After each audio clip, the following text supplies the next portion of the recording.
Bino bikaba by'amaziga mukwano gwange mpuliriza byenkuleetedde ate olunaku olwaleero amawulire tegaggwaayo ageeraliikiriza. Biri mu ggwanga Uganda, nsi yo, nsi yange, nsi ya maama we, ataatawo, nsi ya jjajjaawo n'omwana wo n'omuzzukulu. Kati biwulire bino kakati ebitiisa ate. Yebukedde olunaku olwaleero ampuliriza mukwano gwange ow'ekitiibwa ennyo, weebale nnyo baliddira kubeera nga weekumidde ku AKTV olutimbe gaggadde nange AK Master onannyini luwogotolwa waako kubeera nga nteekako galubindi n'okukubira tochi mu nsonga nga bwe ziyimiridde. Kati wulira ebitiisa mukwano gwange ampuliriza. Paaliyamenti ya Uganda etuuse okubeera nga eggwawo. Uganda lunaku olukya abeerawo ekirala munange kijjanga ensasage. Kakati gyebukedde olunaku olwaleero mukwano gwange ampuliriza amawulire gano si mapya nnyo, gayiseeko ennaku nga zino naye nsazeemu mbeere nga kuba mu tochi n'okubeera nga kuba naawe osobola okubeera nga ogategera eyo gy'oli. Bw'obanga olina ow'oluganda lw'omu paaliyamenti wuliriza nnyo vidiyo, ne bwanga olinayo mukwano gwo oba omuntu yenna yenna gwe owagira mukwano gwange atuuse okuttibwa. Agenda kuttibwa buttibwa mukwano gwange ampuliriza, kubanga okusinziira mukwano gwange ku kiro kitwala omunaku oba ku bbaluwa eziyisiddwa aba Association of Tired Officers in Uniform Uganda. Njiddemu waliwo akabinja oba group oba ka pressure group mukwano gwange ampuliriza akabatujju akamanyiddwa nga Association of Tired Officers in Uniform Uganda. Akabinja kano mu bufunze kigamba nti abakabinja kano akaba officers abali mu uniform oba abakwata mundu abakoowu mu Uganda. Abakoowu kakati no bavudde ne bekolamu omulimu guno ne bagamba abaka ba parliament mukwano gwange ampuliriza bagenda kubakuba amasasi omu ku omu. Ekitone nnyo nga buli mubaka wa parliament amira amasasi 8 era bagambye kati bano be baddako babagambye nti bo bakooye okubeera nga bakolera mu mbeera envundu, embeera embi. Kati ebintu bino byonna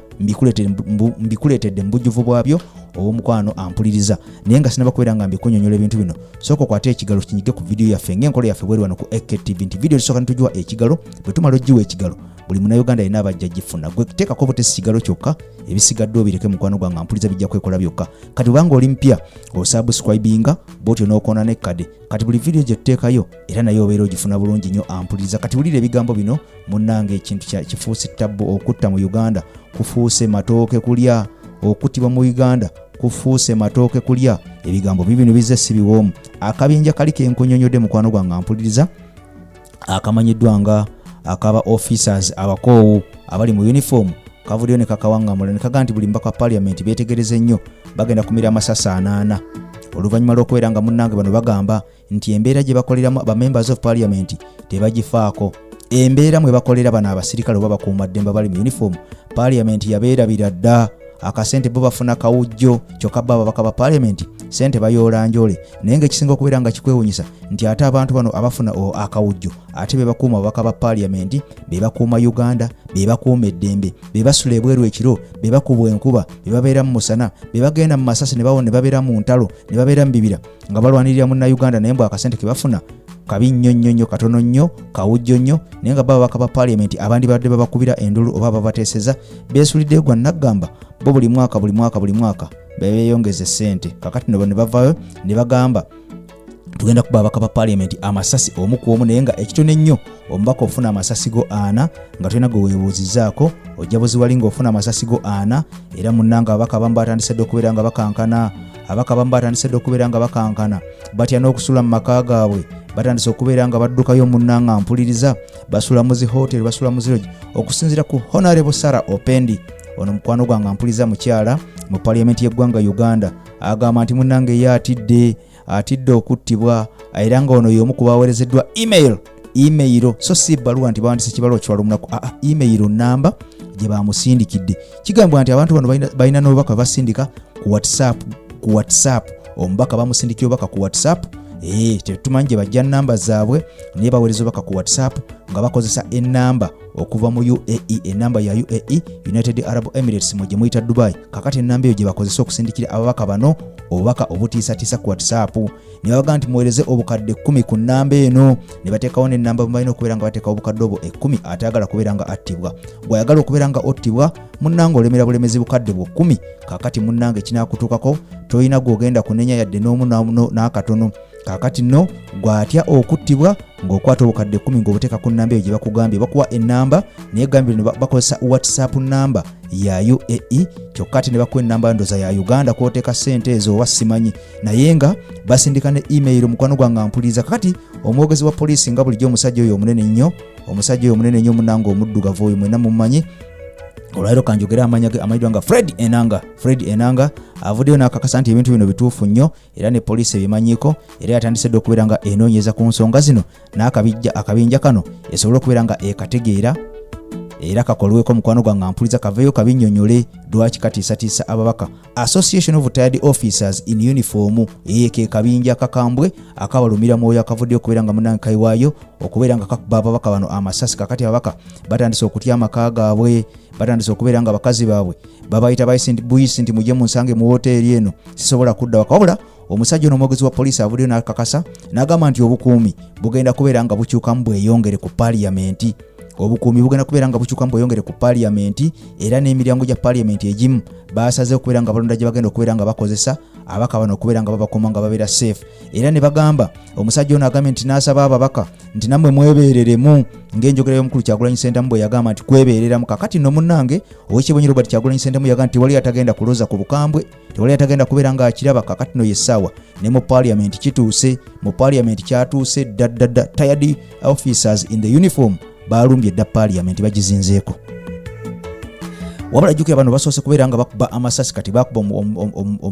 bakuba minisita amanyidwa nga Patrick Engora amasasi bambi bwatyo nattibwa All Access Ismail nattibwa omusajja omuyindi nattibwa n'abantu abalala bangi abazenga bakubwa amasasi mu kaseera mpawo kaaga era omwezi guno twakafuna cases abantu batasuka wansi wa 7 munnanga bonna bafudde masasi mere kakati nno omusajja bw'avaayo n'akulabula n'akugamba nti kyenjagala kiri kimu teeka wano obukadde 10 oba tyagala kubeera victim omu kwabo abagenda okubeera nga bafa nkulese abaana bo nkulese ensi eneewomeryango omubisi gw'enjuki nkulese famire zo teeka wano obukadde 10 bw'obanga munnanga oli muwulize n'oteekawo obukadde 10 mbw'ojja kusimattuka okufa naye bw'otaabuteekewo ago ogenda kubeera nga ottibwa okusinziira ku basajja bo naye Fred Enanga agambye nti abantu bano bagenda kubeera nga babawa obukuumi obw'ekitalo ennyo obw'enjawulo obutabaddeewo era n'abasaba mbu nabo beebeereremu mbu bakyuse n'entambula zaabwe ze babadde batambula munnange era n'abantu babadde basinkana bakendeeze bamanye nti kati nsisinkana gundi simusinkana essaawa bwe zinyina okubeera nga ndi mu nju nga neebase dda nga neggalidde dda wabula ekisinga okubeera nga kikwewunyisa oba ekyennyamiza kwe kubeera nga ne bobeera nga oli mu nju munnanga abasajja bano basobola okukulumbayo